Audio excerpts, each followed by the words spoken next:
злоба ме залива, но мълча и гледам в нощта. В мен човешкото заспива, като пепел върху тишина. Някога бях жив човек, сега съм сянка и път. Сякаш съм живял в друг век и вървя към хладната пръст. Дишам бавно в тъмнина, сърцето шепне страх.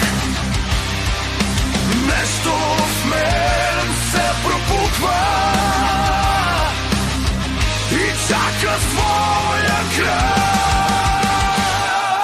Душата ми отдавна е загинала, убита от омраза и лъжи. Кръвта в мен е изстинала, крещя за край под бели брези.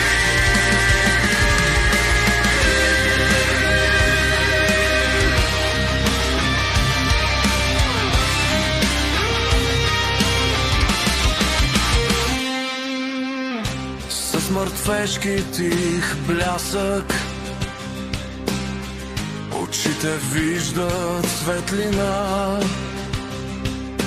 Тя идва бавно, после с трясък и поглъща празнота. Това е прагът към друг живот.